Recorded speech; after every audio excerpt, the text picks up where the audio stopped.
Hello everyone, welcome to learning science. आज का topic है मॉलिक्यूलर वाइब्रेशंस। आज हम जो है मॉलिक्यूलर वाइब्रेशंस के बारे में पढ़ेंगे।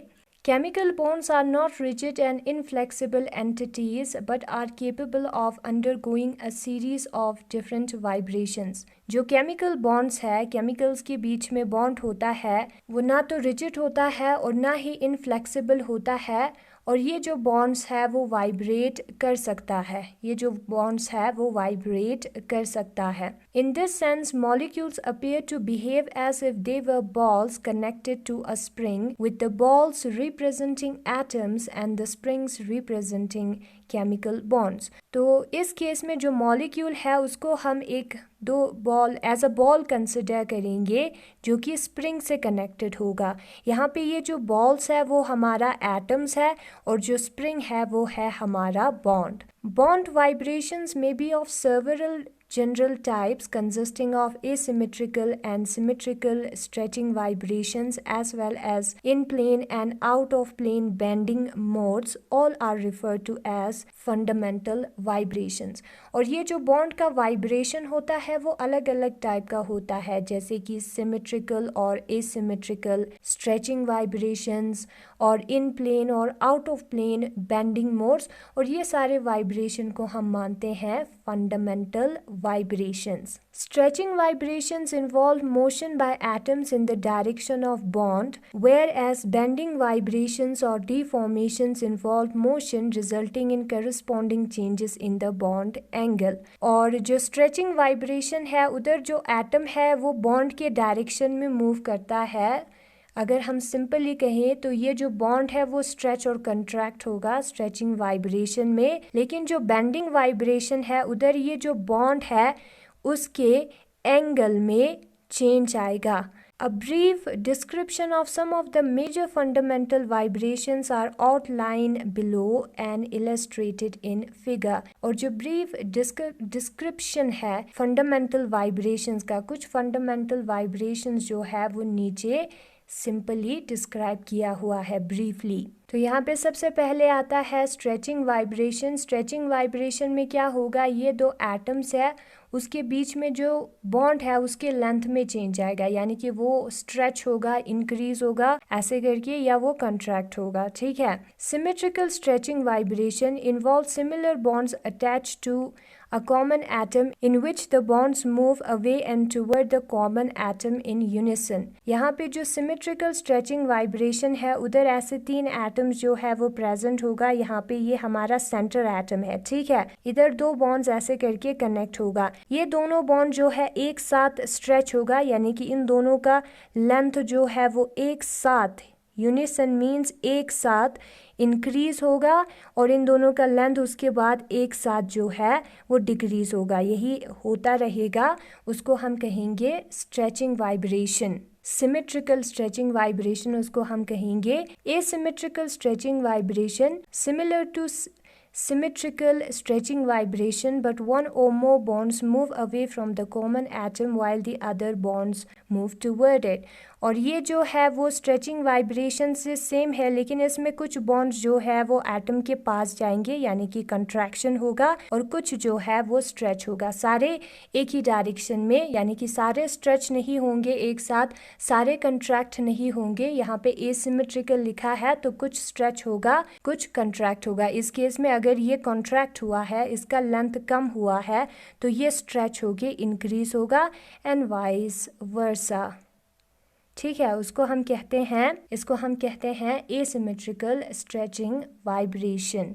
फिर उसके बाद आता है बेंडिंग वाइब्रेशन। बेंडिंग वाइब्रेशन जो है वो चार टाइप का होता है, सिजरिंग, रोकिंग, ट्विस्टिंग, वेगिंग बोल के। तो सबसे पहले आता है scissoring. The bonds move back and forth with deformation of the valence angle, but the atoms remain in the same plane. The motion is similar to swinging both outstretched arms straight upward towards the head and back with the body as the common atom, and the arms representing bonds. This vibrational mode is also called plane bending.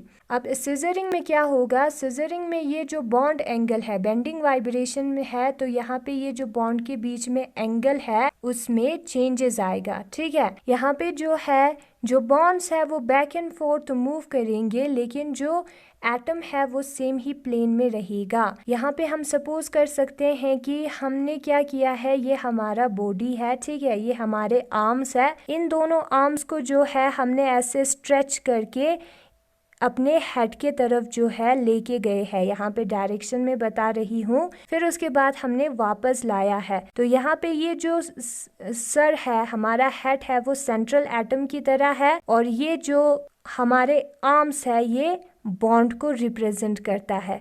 Simply कहेंगे तो एक scissor कैसे move करता है, ये हमारा central atom है, ये बीच वाला, ठीक है, ये जो सिजर के कोने है वो ऐसे मूव करता है, दोनों पास आता है, फिर दोनों दूर जाता है इसी प्लेन में, ठीक है, लेफ्ट टू राइट जाता है तो सेम प्लेन हुआ, इन प्लेन बेंडिंग हुआ, ठीक है। अगर फ्रंट टू बैक आता तो हम आउट ऑफ प्लेन कह सकते हैं। सिजरिंग इसलिए कहा है क्योंकि इधर बॉन्ड का डायरेक्शन सिजर के डायरेक्शन में मूव करता है।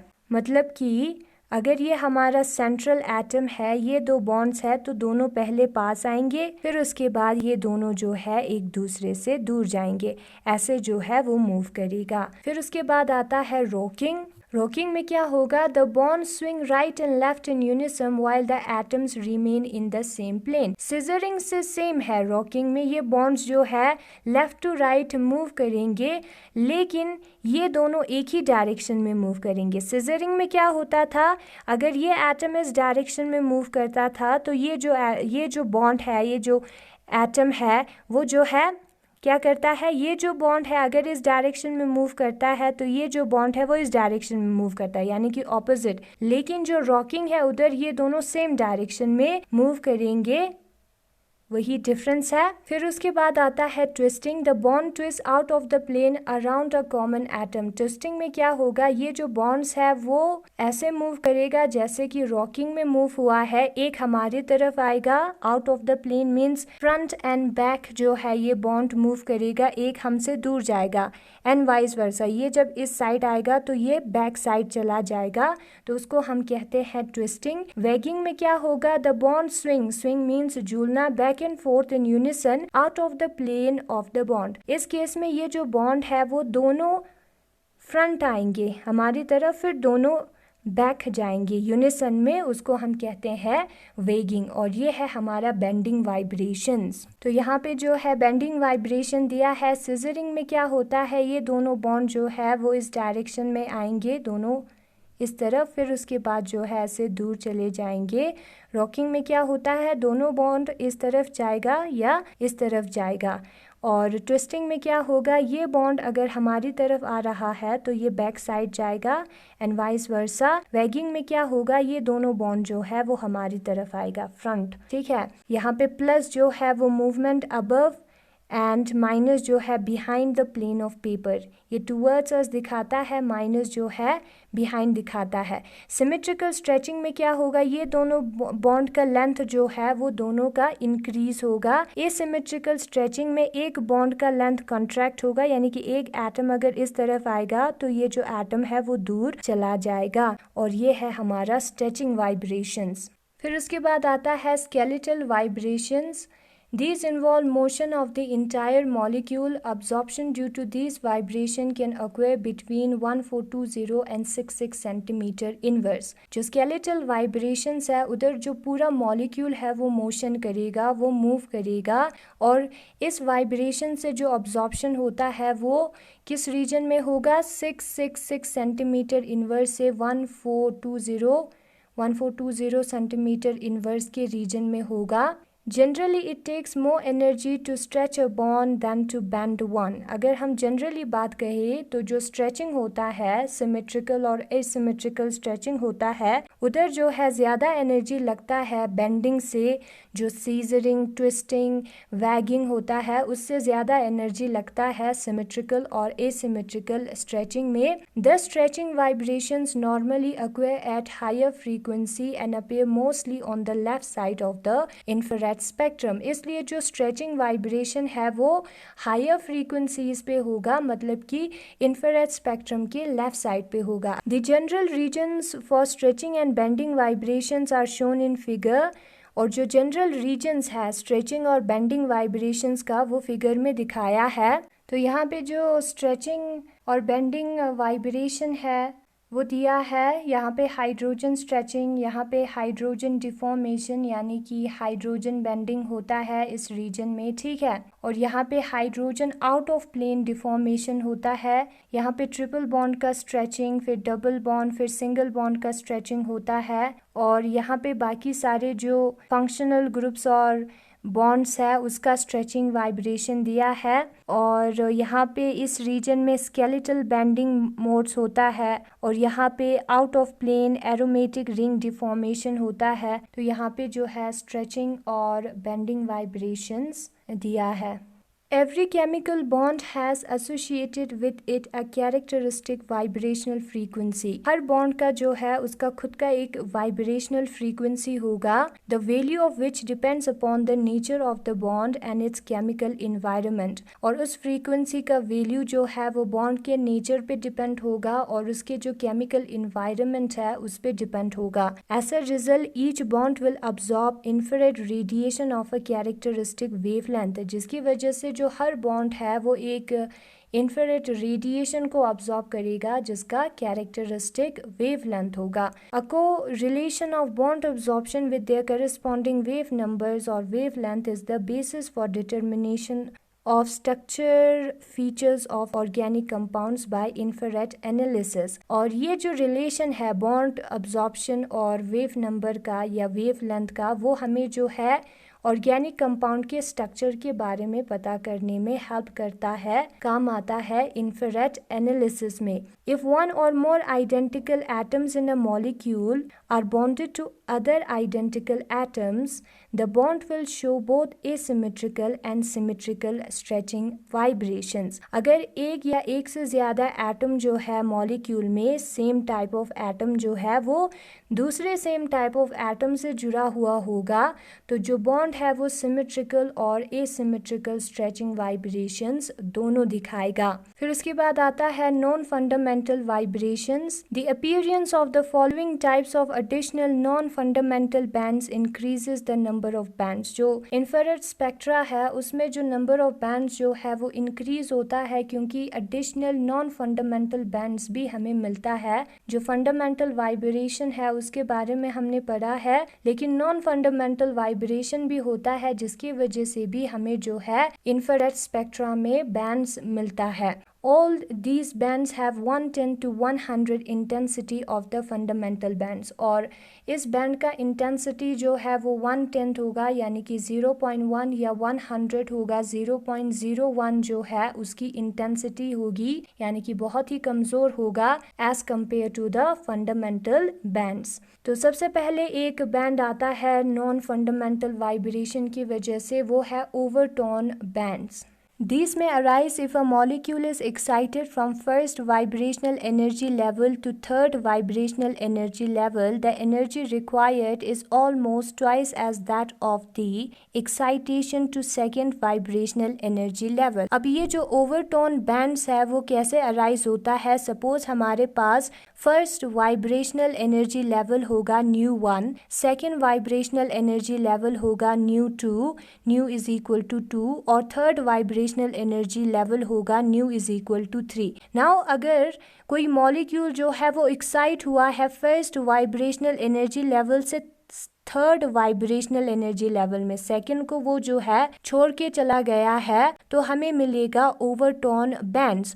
और इधर जो एनर्जी लगता है वो ट्वाइस इस एक्साइटेशन में जो एनर्जी लगता है उसका डबल है इसका एनर्जी, ठीक है। In this way if there are two fundamental bands at x and y centimeters then the overtone bands can be expected, example at 2x 2y 3x 3y centimeter inverse। तो इस वे में क्या होगा, अगर दो फंडामेंटल बैंड्स है x और y centimetre inverse में स्पेक्ट्रम में हमें दो बैंड्स मिलता है तो ओवरटोन्स का हमें 2x 2y 3x 3y पे मिलेगा। The intensity of overtone decrease as the order of overtone increases। और जैसे ही overtone का order increase होगा उसका जो intensity है वो decrease होगा। Example, the second overtone जिसका जो उसका वैल्यू है 3x 3y पे हमें मिलेगा is less intense then the first overtone जो कि हमें 2x 2y पे मिलेगा। ठीक है, जैसे ही फर्स्ट ओवरटोन के बाद सेकेंड ओवरटोन आएगा उसका जो इंटेंसिटी है वो कम होगा और थर्ड ओवरटोन का इंटेंसिटी जो है वो इससे भी कम होगा। Consequently second and higher overtones are rarely observe, और ये जो सेकेंड और हायर ओवरटोन्स है वो बिल्कुल ऑब्जर्व ही नहीं होता है, सिर्फ फर्स्ट ओवरटोन जो है वो ऑब्जर्व होता है। Whereas first overtones are observed only for strong bands, और ये जो फर्स्ट ओवरटोन है वो स्ट्रॉन्ग बैंड्स के लिए ऑब्जर्व होता है। ये जो फंडामेंटल बैंड है वो स्ट्रॉन्ग होगा तो हमें फर्स्ट ओवरटोन मिलेगा। फिर उसके बाद आता है combination bands. If there are two fundamental bands at x and y centimetre inverse, अगर हमारे पास दो फंडामेंटल बैंड्स है, एक बैंड है हमारा x सेंटीमीटर पे फंडामेंटल बैंड और दूसरा बैंड है हमारा y सेंटीमीटर इनवर्स पे, तो जो कॉम्बिनेशन बैंड है वो हमें कैसे मिलेगा? Then the combination band can be expected example at x plus y. Combination band हमें x plus y, combination band जो है हमें प्लस करके मिलेगा x प्लस वाई या x प्लस 2y या 2x plus Y centimetre inverse पे। फिर उसके बाद आता है थर्ड डिफरेंस बैंड्स।